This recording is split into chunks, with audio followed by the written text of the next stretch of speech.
Yeah, hi everybody. I'm happy to be here. So this is a very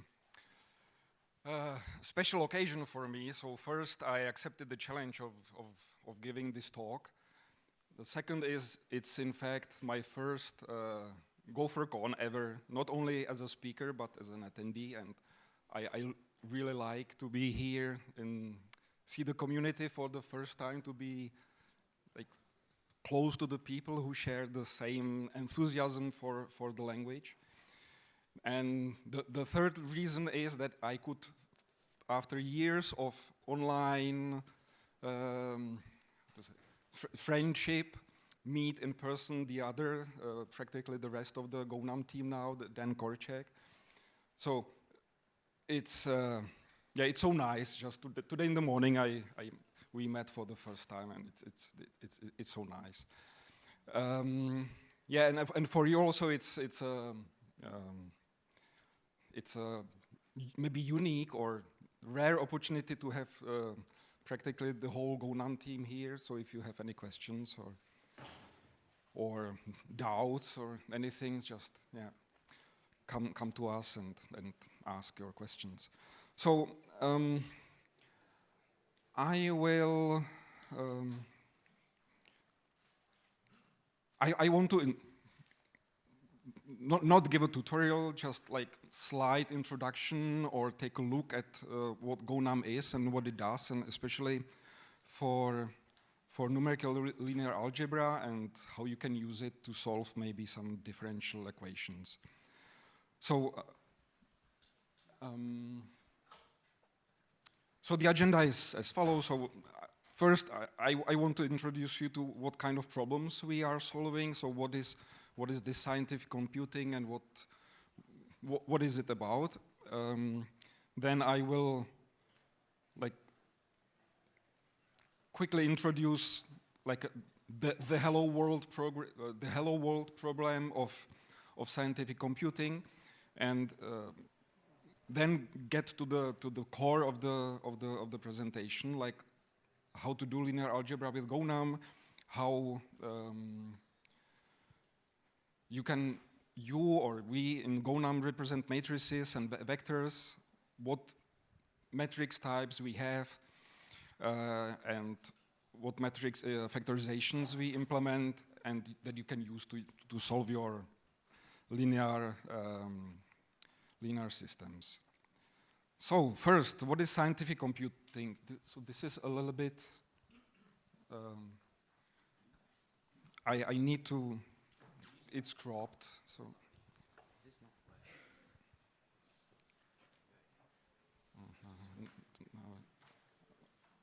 Okay. So I was looking for some short one sentence description of what is scientific computing, and I think this fits quite nicely. So it's using the computers to solve problems formulated by science and engineering. So what I like about scientific computing is that it encompasses different fields and different areas. So you can be active in scientific computing and pick many areas, or pick one of the many areas or of your interest. So you have a lot of problems and methods to dedicate and study, and so you have mathematics. So comes an engineer with some interesting problems. He says, like, look, I need to solve this. So, but it's very usually formulated in a very engineering way. So first has to come the mathematician and formulate the problem in a rigorous way, and maybe define that the problem is well posed, that it has a solution, that there is only one solution. Maybe analyze if there are any interesting properties, whatever the mathematicians do. Then we want to solve the problem on the computer, so numerically.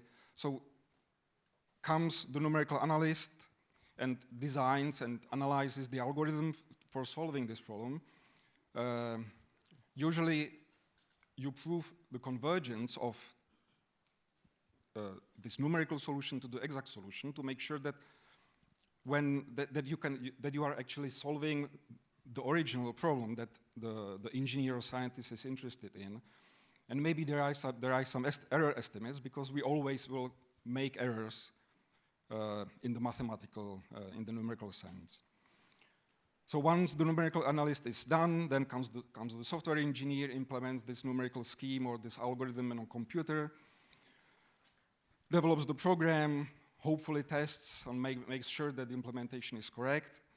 And then comes the computational scientist and uses this software to look at the original problem, maybe discover some new behavior or make some predictions, and makes the engineer happy. So, and there is a lot of overlap. So back in my academia days, I was basically interested in all of these areas. So basically, I was kind of like a full stack engineer.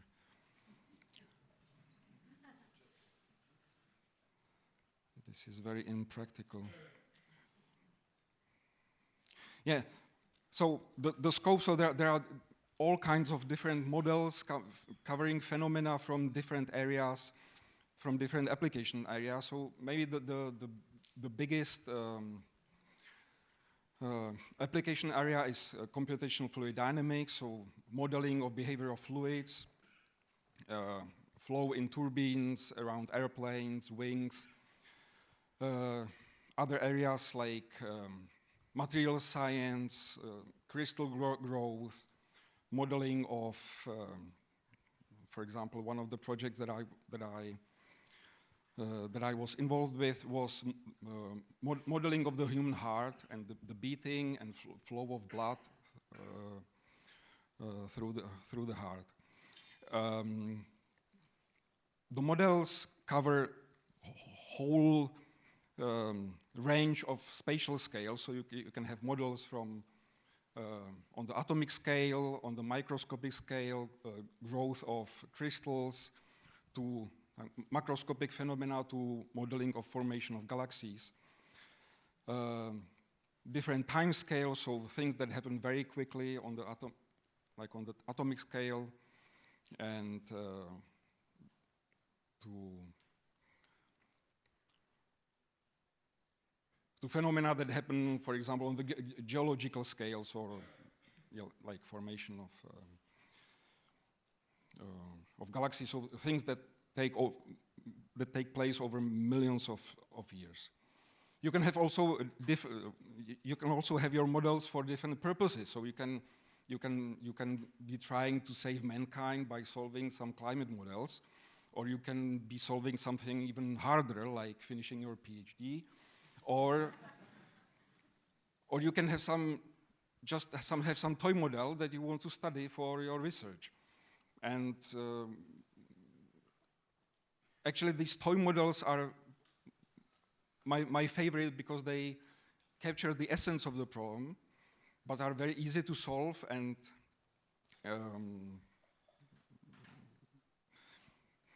are very, very instructive, and one can learn a lot from these problems.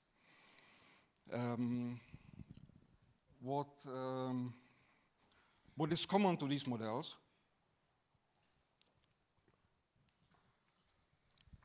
is that most of these models involve partial differential equations. So it's not a big stretch to say that the computer solution of partial differential equations is the most important problem in scientific computing. So this is basically my main motivation, or the main direction where I want to take Gonum. So to be able to solve partial differential equations in Go.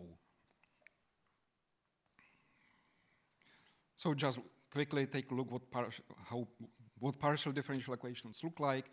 So there are 3 examples here.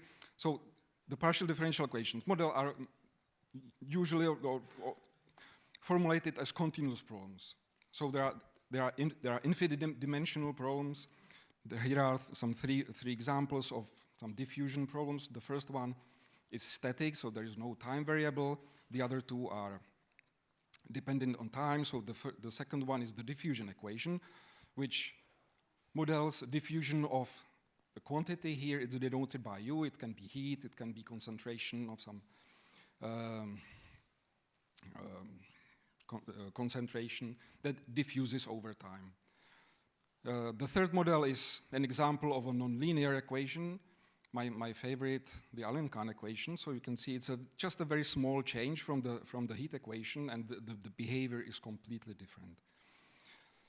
So as I said, so the models are infinite dimensional, so not very suitable for solving on the computer. So we must derive a discrete model so that we can solve it. So this process is called discretization.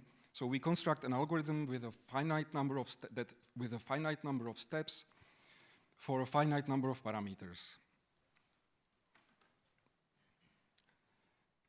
And solving these discrete problems almost always or very often leads to solving a linear system of equations.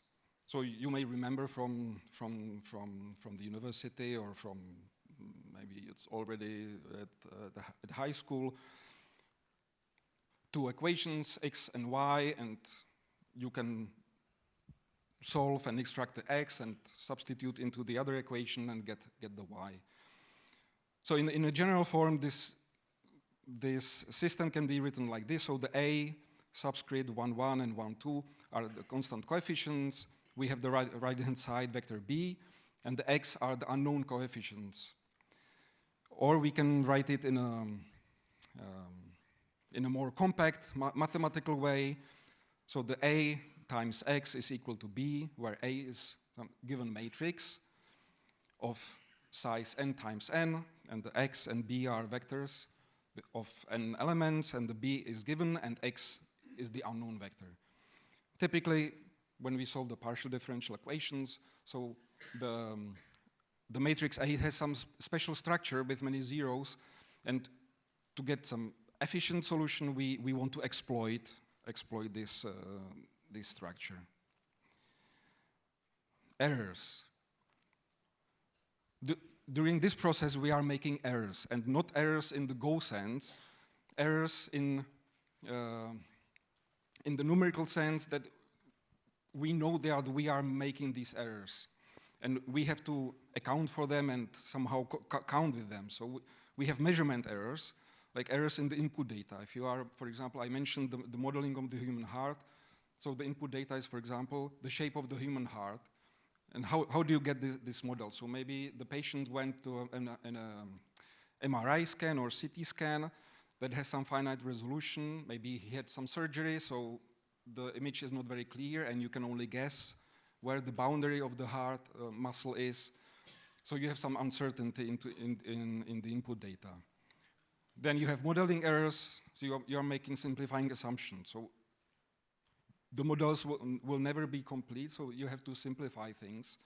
So the model will assume that, for example, the material is homogeneous of the object that you are modeling, but in reality it's not. Then you have the discretization error. You are not solving the continuous problem. You are not solving the original problem that the mathematician gave you. You are solving on some discrete, some approximate version. So you have a discretization error. And then finally, you are solving running the program on the computer with probably float 64 type. So you are doing the calculations with finite precision. You are making some rounding errors, and that's inevitable, and you have to account with these errors. So you cannot avoid these errors. You can only control them, and don't amplify them. This also makes software bugs hide easily, because you don't know the solution, and you know that you are getting only an approximate solution. So how wrong is wrong, and also makes the testing is difficult. So just a review. So at the beginning we have the scientific or engineering problem. From that, we get some mathematical model based on the PDEs. From that, we derive a discrete model. Then we get the algorithm for solving this discrete model, and then we implement it in a computer. So Gonum here fits in this last arrow at the bottom. So when you go from the algorithm to the program. So what is Gonum? Gonum is a set of packages for numerical and scientific computing. So for me, so the first three, numerical linear algebra and optimization and differentiation and integration, are the fields that are the closest to my heart, to my interests, and that's where I focus my attention. We have a package for graphs that would be dense domain. We have statistics and probability, and some plotting for the functions. So we started sometime, I think, 2013. I joined or started contributing around 2014 in the optimization package, and yeah, so now 10 years later, I'm still here. So I think that's a good news. We are a small team of volunteers, so there is no company or sponsor behind the project. So we are doing it just in free time, between family, work. So in the time that is left, we are trying to write, to be rigorous and write correct code, write idiomatic Go. We prefer explicit code, and you maybe, as with Go in general, you cannot do some fancy one-liners with Gonum. Yeah, we have quite extensive test suite, and we are quite strict about error checking, so we are not afraid to panic. So if you are doing something that mathematically does not make sense, we will panic because there is no reasonable way that we can do, or that you can handle any error. So we panic, and you have to fix your program. So just quickly. So the Hello World problem. So let's the Poisson equation. It's a steady state model of diffusion. So you can imagine you have a metal rod that's insulated, so it does not interact with the surrounding environment. You keep the temperature at the ends of the rod at fixed values, alpha and beta, doesn't matter. And because the rod is thin, we can neglect variation across the rod. So it's a one-dimensional model. So it's very trivial, but very instructive. So given a function f, find the function u that satisfies these three equations. The relation. So the first one is it relates the second derivative of the function u, which is the temperature of the rod, is equal to this given function f, so in this interval between 0 and 1. So our rod is of unit length, and we keep the temperature at the one end alpha, and on the other end and beta. So we discretize it using finite difference method. So we choose a grid of equally spaced points. We require the partial differential equation to be fulfilled at all these points. We approximate the derivatives, and we arrive at a linear system with a tridiagonal symmetric positive definite matrix. So in step 5, we will solve this linear system using Gonum.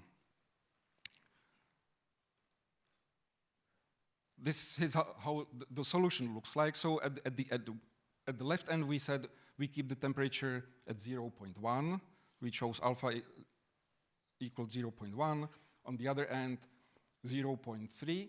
And in the middle, we are heating the rod to some temperature, so we get this temperature profile.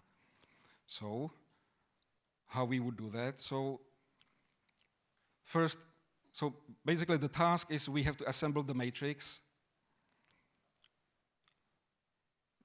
of the system. So it's a tridiagonal matrix of size n. We fill the matrix, so we call the off-diagonal elements we set to -1, the diagonal element we set to 2, and we assemble the right-hand side vector b, and we solve the system by calling this solve-vec method with the matrix and the right-hand side.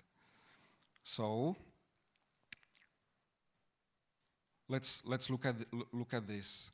So the solve and solve-vec are two main routines for solving linear systems in Gonum, so they live in the math package. So the solve method, so it solves the linear system A times x equal b, where b is a matrix, and stores the result in the receiver. Panics if the size of A and B don't match. So the question is, what are matrix? What is dense? What is vec dense? And yeah, and how is how is the system actually solved? So matrix is in fact an interface. So what information do we need about from the matrix that every matrix has to satisfy? So we must be able to get the dimensions of the matrix, and we must be able to get the element at ij position, so at row I and column j. And the same for vectors. So what do we need from the vector? So we need to get the dimension of the vector and position at the ith element, value of the ith element. And we also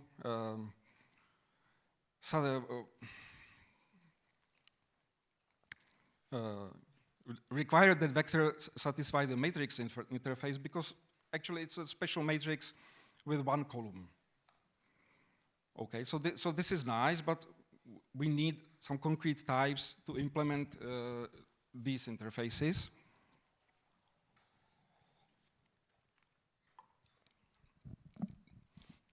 So one idea could be, let's just use slices.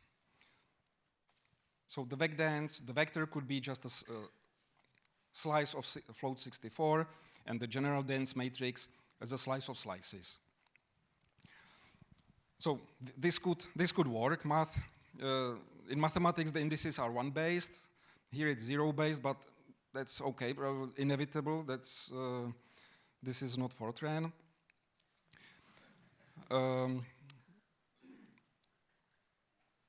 But it's unfortunate, right? Because now we are already like departing from the mathematics. So we have all the mathematical literature that's where the indices are 1-based, and we have the software that implements all the mathematical methods. But most of the software is 0-based, because yeah, most of the things are written in C++. We have the row view. For the matrix, for example, we can get a view of the row. We want to manipulate the matrix, but we don't want to make copies. So we want to get views of the matrix, like get sub-blocks or rows or columns. But this is difficult, right? So we can get the row view, but not the column view. We cannot extract the column of the matrix, and submatrix is the same. So why do we use this slice of slices? So this double index notation, that it's nice, but it's not so important for us because we have the add method. So we should step back and like think what we will do with the matrices, how we will manipulate them, and so one option, or the obvious choice, is to use BLAS and LAPACK. So BLAS is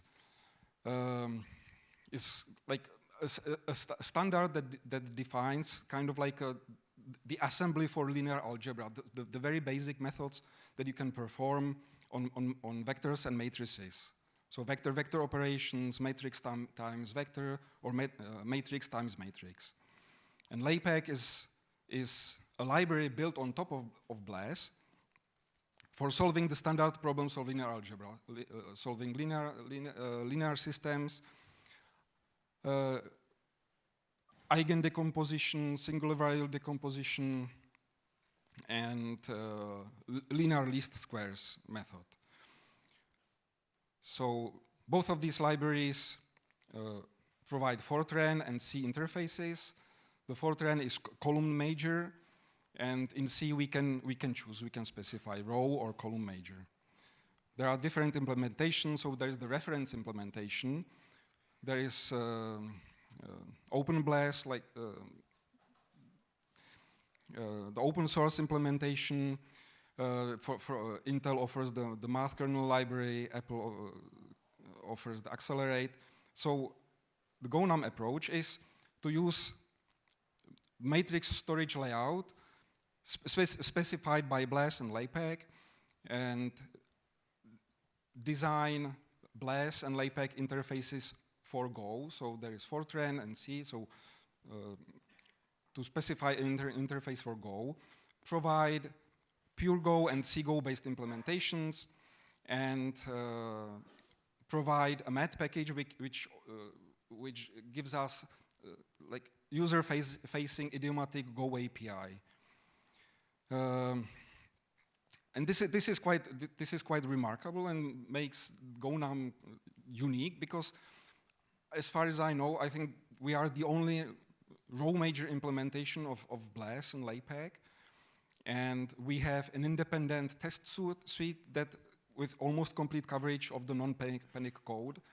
And we can use this test suite to test our Gonum implementation, but also we use the open BLAS or the reference implementation, and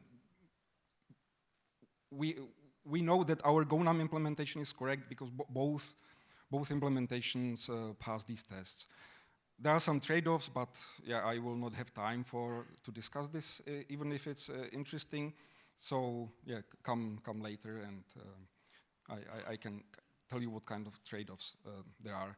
So just quickly, so in what consists this? So what is this BLAS-like vector storage? So instead of using just the data slice, we store also an increment, which is the stride between two consecutive elements.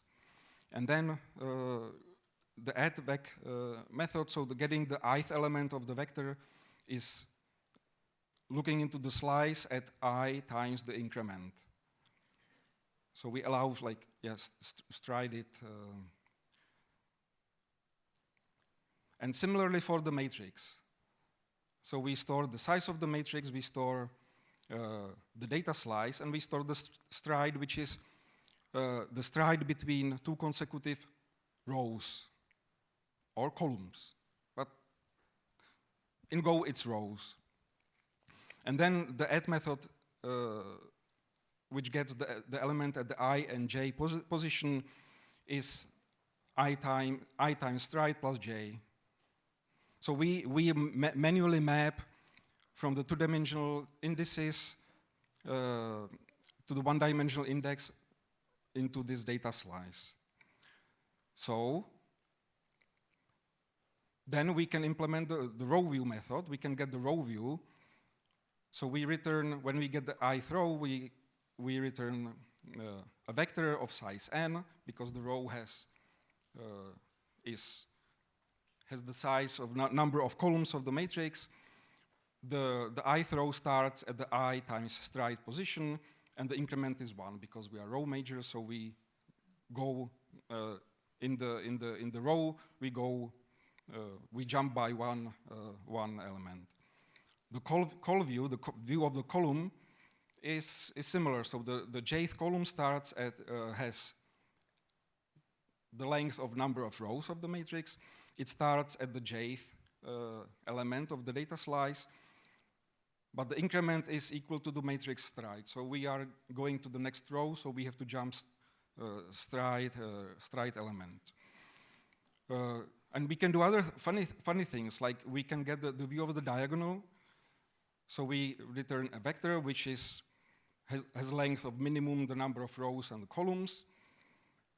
The diagonal starts at the first element of the matrix, so that so the data slice is the same.